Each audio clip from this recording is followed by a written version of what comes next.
কলকাতার অন্যতম ঐতিহ্যবাহী পুজো টালা বারোয়ারিতে হাজির হলাম খুঁটি পুজো উপলক্ষে। 2025-এ টালা বারোয়ারির ভাবনা মধুসূদন, শিল্পী প্রশান্ত পাল।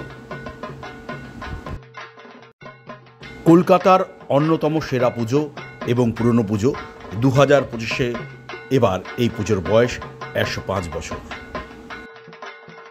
টালা বারোয়ারি মানেই উত্তরের উত্তর।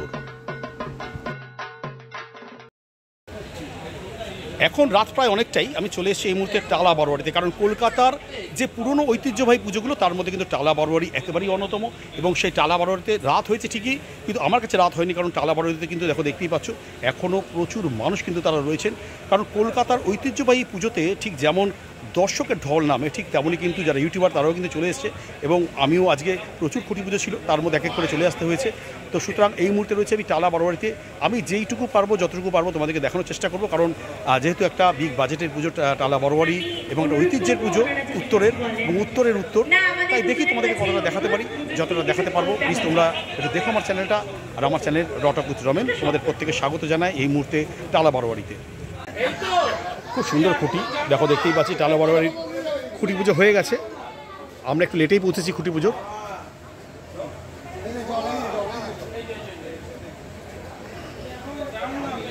উত্তরের উত্তর টালা বারোয়ারি এবার তাদের 105তম বর্ষ।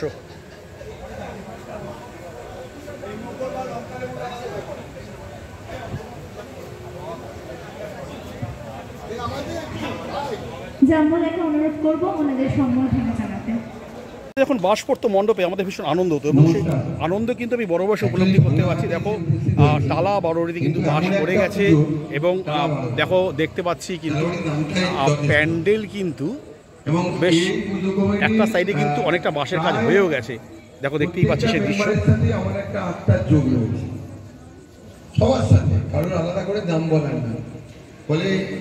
টালা বারোয়ারিতে এবারে শিল্পী প্রশান্ত পাল। আমরা প্রশান্তদার কাজ প্রচুর দেখেছি, প্রচুর জায়গায় দেখেছি প্রশান্তদার কাজ। প্রশান্ত পাল দারুণ একজন শিল্পী, খুব ভালো লাগার একজন শিল্পী। উত্তর থেকে দক্ষিণে তিনি দাপিয়ে বেড়ান, এবং এবারে কিন্তু তিনি উত্তরের উত্তরে চলে এসেছেন, অর্থাৎ টালা বারোয়ারিতে 105তম বর্ষ। দেখতেই পাচ্ছি উপস্থাপনা প্রশান্ত পাল। ক্যামেরার পিছনে থাকা মানুষগুলোই তো মেনলি কাজ করে থাকে, সেরকম অভিষেক দা একজন। আচ্ছা, আমি দেখতে পাচ্ছি ব্যানারে যেটা মধুসূদন নয়, আমি প্রথমে মধুসূদন ভাবলাম। এই ব্যাপারটা নিয়ে যদি কিছু বলো। না, ওই মধুসূদনই আর কিছু জানতে না। মধুর পরে একটা ইয়ে দেখছি আবার, মানে ওই একটা থেমে গেল কেন? হ্যাঁ, ওই থেমে গেল, ওটা আবার জুড়ে যাবে। আচ্ছা, সময় আসবে ওটা জুড়ে যাবে, বাট আপাতত এটুকুই থাক। এতটাই গোপনীয়তা এখন? গোপনীয়তার কিছু নেই, এটা আমি বলে না, এটা কলকাতা শহরে যে কোনো পুজো কমিটি সেই বলবে না, কারণ এখন সবে থিম ব্যানার উদ্বোধন হয়েছে, তো সেখানে একটু তো যোগ থাক না, একটু সাসপেন্স থাক। আচ্ছা, কোনো সামাজিক বার্তা কি? শুধু একটু ক্লু চাই, একটু ক্লু, কারণ আমরা দেখে এসেছি অনেক। দুর্গাপুজোই তো সমাজকে নিয়ে, দুর্গাপুজো তো সমাজের বাইরে কিছু না।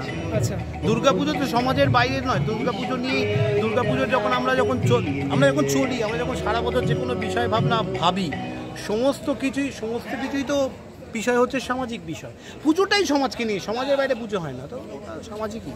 আচ্ছা, শতাব্দী প্রাচীন পুজো, এটা নিয়ে কতটা গর্ববোধ?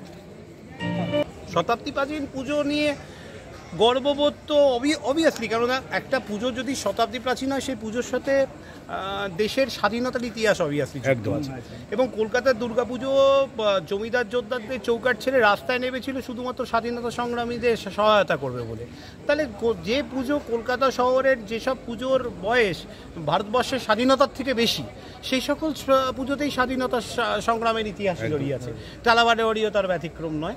তো সেটা একটা গর্বের অবভিয়াসলি বিষয়। তবে হ্যাঁ, সবার পুজো সবার কাছেই গর্ব, সে ছোট বড় বলে কোনো কিছু। দাদা, সত্যজিৎ রায় নিয়ে একটা শুনছিলাম, এটা যদি একটু। না, সত্যজিৎ রায় নিয়ে গতবার করেছি, এবার সত্যজিৎ রায়ের সাথে না, এখানে কি সত্যজিৎ রায়ের সাথে কি? হ্যাঁ, এখানে সত্যজিৎ রায়ের গত বছর যেটা আমরা করেছিলাম, এখানে সত্যজিৎ রায়ের অপুর সংসার শুটিং হয় এইখানে, এবং কানু বন্দ্যোপাধ্যায় সত্যজিৎ রায় যিনি বলতে পারো মেন্টার, তার বাড়ি এখানে। এবং তিনি বাংলা চলচ্চিত্র জগতের তিনি যাকে বলা হয় দ্রোণাচার্য, তার বাড়ি এখানে। সত্যজিৎবাবু তো এই পাড়ার সাথে ওতপ্রোত জড়িত ছিল।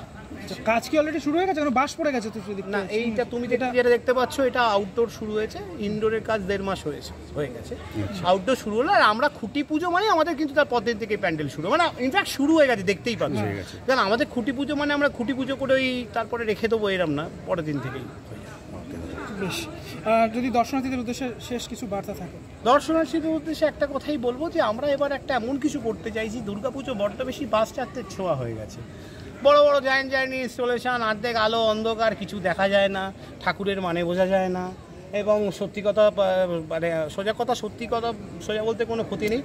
এটা আমাদের প্রাচ্যের উৎসব, এবং দুর্গাপুজোকে ইনট্যাঞ্জেবল কালচারাল হেরিটেজ যেটা দেওয়া হয়েছে সেটা আমাদের দেশের সংস্কৃতির জন্য দেওয়া হয়েছে, বাইরের দেশের সংস্কৃতিকে অনুকরণ বা অনুসরণ করার জন্য দেওয়া হয়নি। তো আমাদের প্রত্যেকের দায়িত্ব হচ্ছে আমাদের দেশ, আমাদের রাজ্য, এর যে সংস্কৃতি আছে, এর যে ঐতিহ্য আছে, এর যে শিল্প আছে, শিল্পকলা আছে, সেইগুলোকে পোট্রে করা, সেগুলো যাতে বিদেশের লোক দুর্গাপুজোর মাধ্যমে দেখতে পায়। কোথায় একটা ওই যুগোস্লোভাকিয়া বা রাশিয়া বা ফ্রান্সে বা ইতালিতে কি একটা আছে, ওটাকে একটা তুলে নিয়ে একটা আলো আধারি খেলা খেলে দিলাম, ওটা দুর্গাপুজো না। কোথাও কি সাবেকিত্বটা হারিয়ে যাচ্ছে মনে বলে? একদম সাবেকিয়ানাটাকে আমরা হারিয়ে ফেলছি, এবং এই সাবেকিয়ানাটা হারিয়েছে লাস্ট 10 বছরে। দেখো, সাবেকিয়ানা বলে কিছু হয় না। এখন বাগবাজার সার্বজনীন দুর্গাপুজো 100 বছর, আর দুর্গাপুজোর ইতিহাস 5000 বছর। সেখানে বাগবাজার সার্বজনীনকে তুমি কখনো সাবেকি বলতে পারো না, সেই ঠাকুরটাও নতুনত্ব। কিন্তু সমস্যা সেটা হচ্ছে যে দুর্গাপুজোর মধ্যে যে ফ্র্যাগ্রেন্স, যে রেভারেন্স, সেটা লাস্ট 10 বছরে বড্ড নষ্ট হয়ে গেছে। আমরা পুজো করছি, এই যে আমরা বলছি না দুর্গাপুজো আর্ট তো বটেই, কিন্তু তার আগে পুজো, অষ্টমীর দিন ওটাকে পুজো করছি, ওটাকে সন্ধি পুজো করছি, ওটার মধ্যে প্রাণ প্রতিষ্ঠা হচ্ছে, ঠাকুর এনে সেটাকে যদি ঠাকুর হিসাবেই গণ্য না, মানে বলছো প্রতিমাতে মাটা খুঁজে পাওয়া যাচ্ছে না, আপাতত পাওয়া যাচ্ছে না, এবং থিম হোক না, ভাঙুক না। আরে আমার কি বলবো, কালীঘাটের কালী আর তারাপীঠের কালী তো এক নয়, একরকম দেখতে নয়, দুটো আলাদা, কিন্তু দুটোকে দেখলেই মা বলে মনে হয়। একটা ঠাকুরকে দেখে যদি 10 বছরের একটা বাচ্চার যদি হাত জোড় না হয়, সেটা ঠাকুর বলে মনে হয়। ঠিক, তো সেটাই ভাবো। Thank you so much. এখন প্রায় অনেকটাই হলো, এবার বাড়ি ফেরার পালা। কেমন লাগলো ব্লগটা অবশ্যই জানাতে ভুলো না। শুভরাত্রি, সবাই খুব ভালো থেকো।